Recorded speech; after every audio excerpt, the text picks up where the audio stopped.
The night the earthquake struck, it not only shook Haiti, but it shook this ministry. 3 weeks after an earthquake devastated the country, Emily Smack and a team from the Norwich-based Haitian Ministries traveled to Haiti to survey the damage and to find out how they could help their local partners.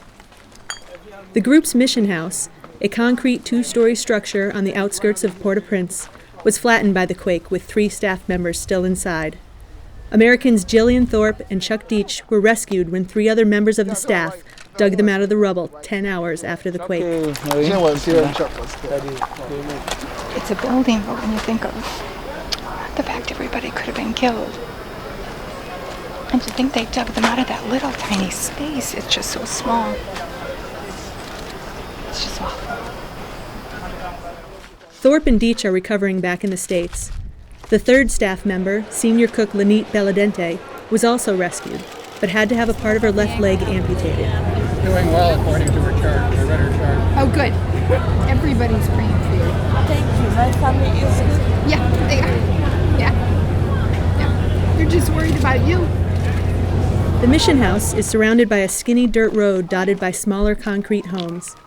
In places, the view opens up to reveal a panorama of the city down below or mountains in the distance. Closer, there are poor neighborhoods, now devastated, where the houses were set one next to the other into the side of a steep hill. This is where a lot of the kids live in our feeding program. I think walking around our neighborhood was horrific. Those are people that we've been intimately involved in the last 9 years. You know, we've walked with them before, their kids are going to school with us, and just to see their desperation, I think that was probably one of the toughest days for me. You know, we've lived in this neighborhood for 25 years. Jean-Guy Hippolyte lost his wife and his house and hadn't seen a doctor in the 3 weeks since the quake. Tom Gorin, a doctor with the Ministries group, diagnosed a broken clavicle. His arm in a sling for a couple of weeks. But for every individual they were able to assist, there are hundreds more looking for help. In the nearby mountain village of Morne-Hôpital, Inoael Libe described watching his home crumble. And his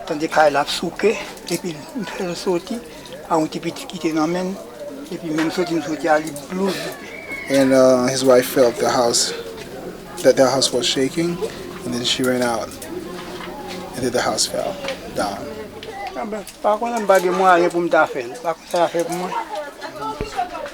He doesn't know what he's going to do. That sentiment was echoed by Paula Thiebel, who runs an orphanage supported in part by the Ministries. I don't know. I wish I know, what will happen and what I'm going to do. I'm wishing, but I just don't know.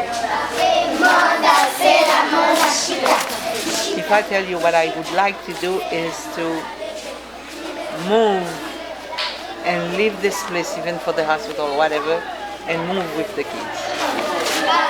The kids were playful, but there was that shadow of depression that hung on each one of their faces. The little ones maybe not so much, because you could engage them into some fun things and playing with them. All around Haiti, the normal daily routines now take place outside. In Morne-Hôpital, where St. Jude Church was damaged and deemed unsafe, worshippers gathered in a courtyard for the regular Sunday service.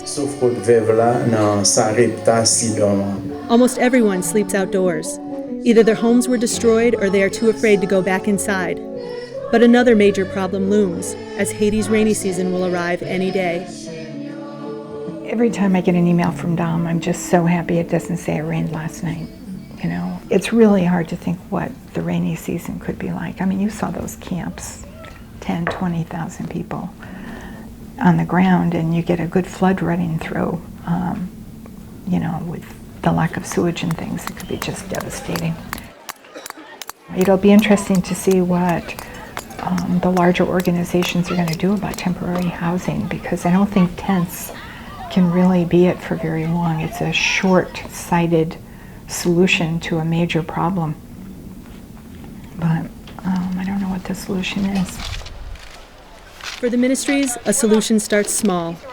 Walking around the rubble of the mission house, Smack started picking up one crumpled piece of paper after another, piecing together files that will help them rebuild. Our focus will be the same in helping Haitians to help Haitians. But